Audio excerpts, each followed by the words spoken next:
Adani enterprises द्वारा Jayaprakash associates के अधिग्रहण का मामला हाल ही में सुर्खियों में है। नेशनल कंपनी लॉ ट्रिब्यूनल यानी NCLT ने अदानी की अधिग्रहण योजना को 17 मार्च 2026 को मंजूरी दे दी, जिससे कंपनी को दिवालिया जयप्रकाश एसोसिएट्स के पुनर्गठन का अधिकार मिला। इस फैसले के तुरंत बाद वेदांता लिमिटेड ने इस मंजूरी के खिलाफ NCLAT में चुनौती दी। वेदांता का तर्क है कि अधिग्रहण प्रक्रिया में पारदर्शिता और अधिकतम मूल्य प्राप्ति के सिद्धांतों का उल्लंघन हुआ है। अब यह मामला न्यायिक समीक्षा के लिए उच्च न्यायाधिकरण में विचाराधीन है। जयप्रकाश एसोसिएट्स लिमिटेड के अधिग्रहण के लिए बोली प्रक्रिया में अदानी एंटरप्राइजेज और वेदांता लिमिटेड ने प्रतिस्पर्धी समाधान योजनाएं प्रस्तुत कीं। अदानी की योजना में कुल 14,543 करोड़ रुपए की बोली थी, जिसमें 6,000 करोड़ रुपए की अग्रिम नकद राशि और 2 वर्षों के भीतर भुगतान का वादा शामिल था। इसके विपरीत वेदांता ने 12,505.85 करोड़ रुपए की बोली लगाई थी, जिसे बाद में संशोधित कर अग्रिम नकद राशि 6,563 करोड़ रुपए और इक्विटी निवेश 800 करोड़ रुपए तक बढ़ाया गया। लेकिन यह संशोधित पेशकश समय सीमा के बाद आई। ऋणदाताओं ने अदानी की योजना को प्राथमिकता दी क्योंकि इसमें तेज भुगतान और अधिक वित्तीय स्पष्टता थी।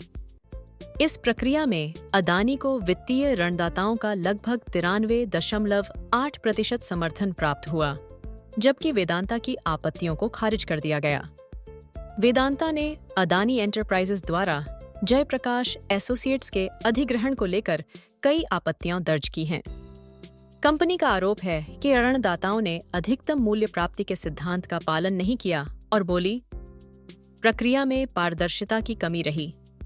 वेदांता का कहना है कि उनकी संशोधित बोली, जिसमें अग्रिम नकद राशि और इक्विटी निवेश बढ़ाया गया था, को समय सीमा के बाद प्रस्तुत करने के कारण अस्वीकार कर दिया गया, जबकि उन्हें अपनी पेशकश स्पष्ट करने का अवसर भी नहीं दिया गया। इसके अलावा वेदांता ने यह भी तर्क दिया कि अदानी की योजना में कुल मूल्य और शुद्ध वर्तमान मूल्य कम था, फिर भी उसे प्राथमिकता दी गई। ऋणदाताओं ने इन आरोपों को खारिज करते हुए अपनी प्रक्रिया को उचित और नियमों के अनुरूप बताया है। ऋणदाताओं की समिति ने अदानी की योजना को प्राथमिकता देने के पीछे कई ठोस कारण बताए हैं। सबसे प्रमुख कारण था योजना में लगभग 6,000 करोड़ रुपए की अग्रिम नकद राशि और 2 वर्षों के भीतर तेज भुगतान की व्यवस्था, जो वेदांता की 5 वर्ष की समय सीमा की तुलना में अधिक आकर्षक थी। इसके अलावा अदानी की योजना को व्यवहारिकता,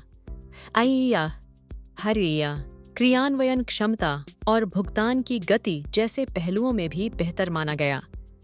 समिति ने यह भी स्पष्ट किया कि पूरी चयन प्रक्रिया दिवालियापन और शोधन अक्षमता संहिता IBC के प्रावधानों के अनुरूप और पारदर्शी रही। इन सभी कारकों के आधार पर ऋणदाताओं ने अदानी की योजना को सर्वाधिक उपयुक्त और लाभकारी समझा। इस विवाद में कानूनी दृष्टिकोण से देखा जाए तो national company law appellate tribunal NCLAT की भूमिका मुख्य रूप से यह सुनिश्चित करने तक सीमित है कि दिवाला प्रक्रिया के दौरान सभी नियमों और प्रक्रियाओं का पालन हुआ है या नहीं। न्यायिक समीक्षा की सीमाएं स्पष्ट हैं। ट्रिब्यूनल आमतौर पर लेनदारों की समिति COC की व्यावसायिक समझदारी में हस्तक्षेप नहीं करता जब तक कि कोई स्पष्ट कानूनी उल्लंघन न हो। सुप्रीम कोर्ट के कई फैसलों ने भी COC के निर्णयों की प्रधानता को मान्यता दी है। इसका अर्थ है कि NCLAT किसी बोली की आर्थिक योग्यता या मूल्यांकन में दोबारा हस्तक्षेप नहीं करता, बल्कि केवल प्रक्रिया की वैधता की जांच करता है। इस प्रकार दिवाला मामलों में COC की व्यावसायिक सूझबूझ को सर्वोच्च महत्व दिया जाता है।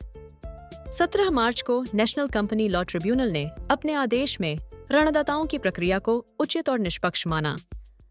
ट्रिब्यूनल ने स्पष्ट किया कि ऋणदाताओं की व्यावसायिक समझदारी अंतिम है और उसमें हस्तक्षेप केवल तभी किया जा सकता है जब कोई स्पष्ट कानूनी उल्लंघन हो। वेदांता द्वारा प्रस्तुत संशोधित बोली को अस्वीकार कर दिया गया। क्योंकि वह निर्धारित समय सीमा के बाद दी गई थी। ट्रिब्यूनल ने यह भी कहा कि वेदांता को केवल सबसे ऊंची बोली लगाने के आधार पर चयन का अधिकार नहीं है। अंततः आदेश में ऋणदाताओं के निर्णय को अंतिम और अपरिवर्तनीय बताया गया। अदानी एंटरप्राइजेज की समाधान योजना का कुल मूल्य लगभग 15,343 करोड़ रुपए है, जिसमें 14,543 करोड़ रुपए की बोली और 800 करोड़ रुपए पूंजीगत व्यय या कार्यशील पूंजी के लिए शामिल हैं। इस योजना के तहत जयप्रकाश एसोसिएट्स लिमिटेड के कुल स्वीकृत दावों के मुकाबले ऋणदाताओं को लगभग 24% की वसूली मिलेगी। अदानी की योजना को वित्तीय ऋणदाताओं से लगभग 93.8% मतदान समर्थन प्राप्त हुआ, जो आवश्यक सीमा से काफी अधिक है। इस प्रक्रिया में national asset reconstruction company limited NARCL, जो जयप्रकाश एसोसिएट्स की सबसे बड़ी ऋणदाता है, ने भी इस समाधान योजना का समर्थन किया है। इससे अदानी समूह को उत्तर भारत के रियल एस्टेट बाजार में एक मजबूत स्थिति प्राप्त होगी। वेदांता के अलावा वेलोसिटी एंटरप्राइजेज ने भी अदानी की जेपी एसोसिएट्स अधिग्रहण योजना को चुनौती दी थी। वेलोसिटी का दावा था कि अनुबंध कार्य के एवज में उन्हें 1 करोड़ रुपए से अधिक की राशि मिलनी चाहिए थी, जिसे NCLT ने 17 मार्च को खारिज कर दिया। इसके बाद वेलोसिटी ने भी अपीलीय न्यायाधिकरण का रुख किया, लेकिन उनकी याचिका को भी प्रक्रिया के अनुरूप न मानते हुए अस्वीकार कर दिया गया। इन मामलों में ट्रिब्यूनल ने ऋणदाताओं की व्यावसायिक समझदारी और प्रक्रिया की पारदर्शिता को प्राथमिकता दी। इससे यह स्पष्ट होता है कि कानूनी प्रक्रियाओं में केवल वैध और समयबद्ध दावों को ही मान्यता दी जाती है। जयप्रकाश एसोसिएट्स की संपत्तियों का रणनीतिक महत्व भारतीय रियल एस्टेट और औद्योगिक क्षेत्र में अत्यंत महत्वपूर्ण है। कंपनी के पास नोएडा, ग्रेटर नोएडा और यमुना एक्सप्रेसवे जैसे प्रमुख क्षेत्रों में लगभग 4,000 एकड़ की विशाल भूमि बैंक है, जिसमें जेपी ग्रीन्स और जेपी इंटरनेशनल स्पोर्ट्स सिटी जैसे प्रतिष्ठित प्रोजेक्ट शामिल हैं। इसके अतिरिक्त संपत्तियों में होटल, वाणिज्यिक परिसंपत्तियां और लगभग 6.5 मिलियन टन की सीमेंट उत्पादन क्षमता भी शामिल है, जो निर्माण और बुनियादी ढांचे की मांग को पूरा करने में सहायक है। इन संसाधनों के माध्यम से किसी भी अधिग्रहणकर्ता को उत्तर भारत के तेजी से बढ़ते रियल एस्टेट बाजार में मजबूत उपस्थिति और दीर्घकालिक विकास की संभावना मिलती है। विशेष रूप से आगामी नोएडा अंतर्राष्ट्रीय हवाई अड्डे के चलते इन परिसंपत्तियों का मूल्य और अधिक बढ़ गया है। अदानी एंटरप्राइजेज द्वारा जयप्रकाश एसोसिएट्स का अधिग्रहण उत्तर भारत के रियल एस्टेट बाजार के लिए एक महत्वपूर्ण घटना है। इस सौदे के तहत अदानी समूह को नोएडा, ग्रेटर नोएडा और यमुना एक्सप्रेसवे क्षेत्र में लगभग 4,000 एकड़ की भूमि बैंक और प्रमुख प्रोजेक्ट्स वार्षी जैसे जेपी ग्रीन्स तथा जेपी इंटरनेशनल स्पोर्ट्स सिटी का नियंत्रण मिलेगा।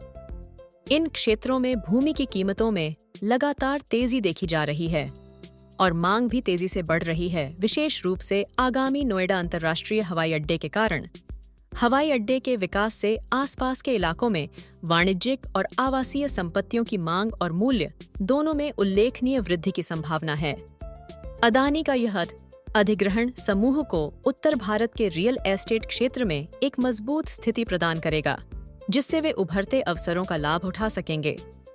अदानी जयप्रकाश एसोसिएट्स समाधान योजना ने कानूनी, वित्तीय और बाजार स्तर पर महत्वपूर्ण प्रभाव डाला है।